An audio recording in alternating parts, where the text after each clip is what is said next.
Curso de Milagros, libro de texto, capítulo 5, Curación y Plenitud, epígrafe 5.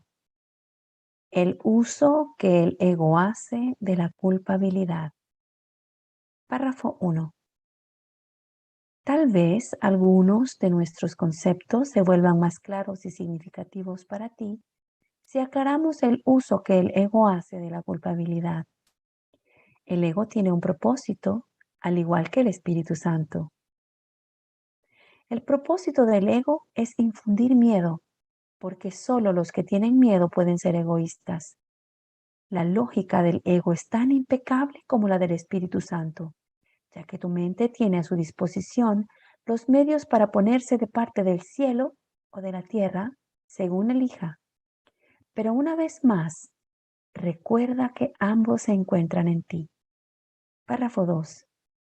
En el cielo no hay culpabilidad porque el reino se alcanza por medio de la expiación o aunamiento, la cual te libera para que puedas crear.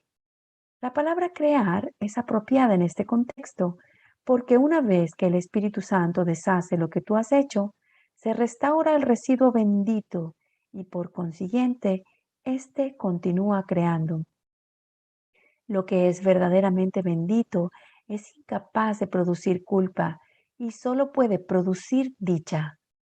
Esto hace que sea invulnerable al ego porque su paz es inexpugnable. Lo verdaderamente bendito no es susceptible de ser alterado debido a la plenitud de la que goza. La culpabilidad siempre altera. Todo lo que genera miedo produce disensión porque obedece las leyes de la división. Si el ego es el símbolo de la separación, es también el símbolo de la culpabilidad. La culpabilidad es más que simplemente algo ajeno a Dios. Es el símbolo del ataque contra Dios. Este concepto no tiene ningún sentido, excepto para el ego, pero no subestimes el poder que el ego le aporta al creer en él. Esta es la creencia de donde procede toda culpabilidad. Párrafo 3. El ego es la parte de la mente que cree en la división. ¿Cómo iba a poder una parte de Dios separarse de él sin creer que lo está atacando? Hablamos anteriormente del problema de la autoridad y dijimos que se basa en el concepto de que es posible usurpar el poder de Dios. El ego cree que eso es lo que tú hiciste porque cree que tú eres él. Si te identificas con el ego, no podrás sino percibirte a ti mismo como culpable. Siempre que le hagas caso al ego, experimentarás culpa y temerás ser castigado. El ego es literalmente un pensamiento aterrador. Por muy ridícula que sea para una mente sana la idea de atacar a Dios, nunca olvides que el ego es demente. Representa un sistema de conceptos ilusorios y habla en su nombre. Hacerle caso a la voz del ego significa que crees que es posible atacar a Dios y que has arrancado una parte de él y te has apoderado de ella. De ahí procede el miedo a las represalias externas, ya que el sentimiento de culpa es tan intenso que tiene que ser proyectado. Párrafo 4. Todo lo que aceptas en tu mente se vuelve real para ti. Es tu aceptación lo que le confiere realidad. El permitirle la entrada al ego en tu mente y entronarlo allí es lo que lo convierte en tu realidad. Eso se debe a que la mente es capaz de crear realidad o de fabricar ilusiones. Dije anteriormente que tienes que aprender a pensar con Dios. Pensar con Él es pensar como Él, lo cual produce dicha y no culpabilidad, porque es algo natural. La culpabilidad es un signo inequívoco de que tu pensamiento no es natural. El pensamiento que no es natural va siempre acompañado de culpa porque es la creencia en el pecado. El ego no percibe el pecado como una falta de amor, sino como un decidido acto de agresión. Esto es necesario para su supervivencia porque tan pronto como consideres que el pecado es una insuficiencia, tratarás automáticamente de remediar la situación y lo lograrás. Para el ego es acción, pero tú tienes que aprender a verlo como tu emancipación. Párrafo 5.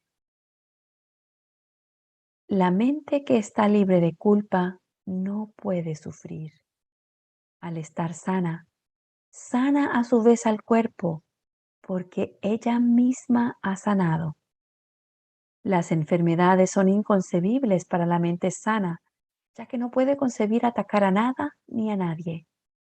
Dije antes que la enfermedad es una forma de magia. Quizás sería mejor decir que es una forma de solución mágica. El ego cree que castigándose a sí mismo mitigará el castigo de Dios, mas incluso en esto es arrogante. Le atribuye a Dios la intención de castigar y luego adopta esa intención como su propia prerrogativa. Repito la frase 8. Le atribuye a Dios la intención de castigar y luego adopta esa intención como su propia prerrogativa. El ego trata de usurpar todas las funciones de Dios tal como las percibe porque reconoce que solo se puede confiar en una lealtad absoluta. Párrafo 6. El ego no puede oponerse a las leyes de Dios de la misma manera en que tú tampoco puedes hacerlo, pero puede interpretarlas de acuerdo con lo que desea, al igual que tú. Por eso es preciso que contestes la pregunta, ¿qué es lo que quiero?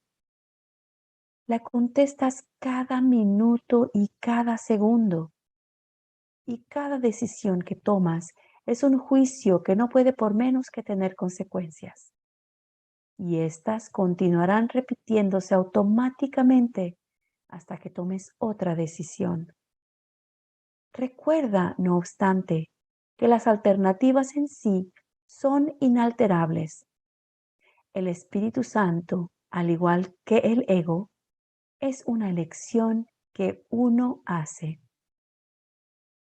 Ambos constituyen las únicas alternativas que la mente puede aceptar y obedecer.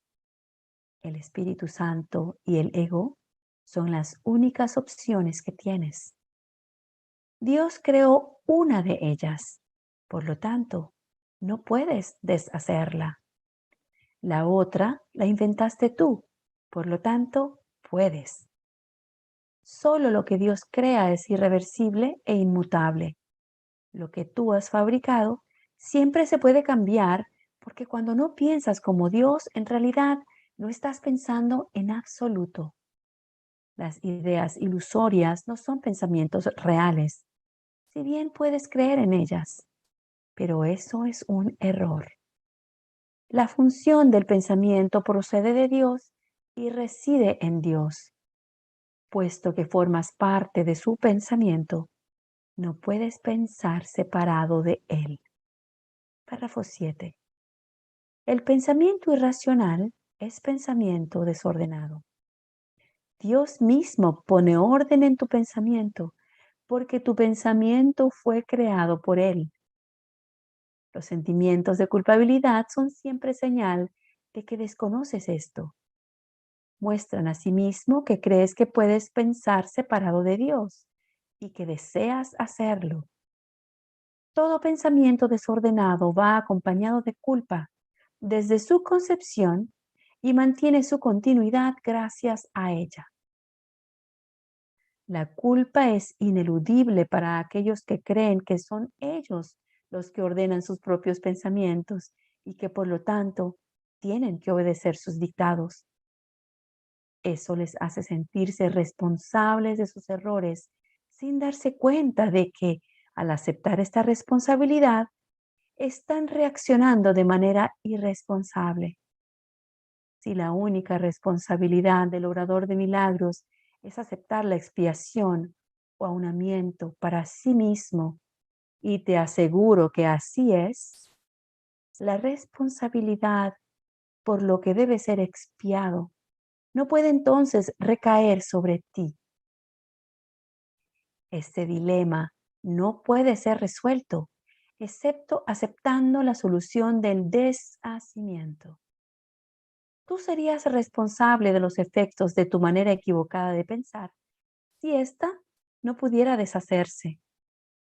El propósito de la expiación es conservar del pasado únicamente aquello que ha sido purificado.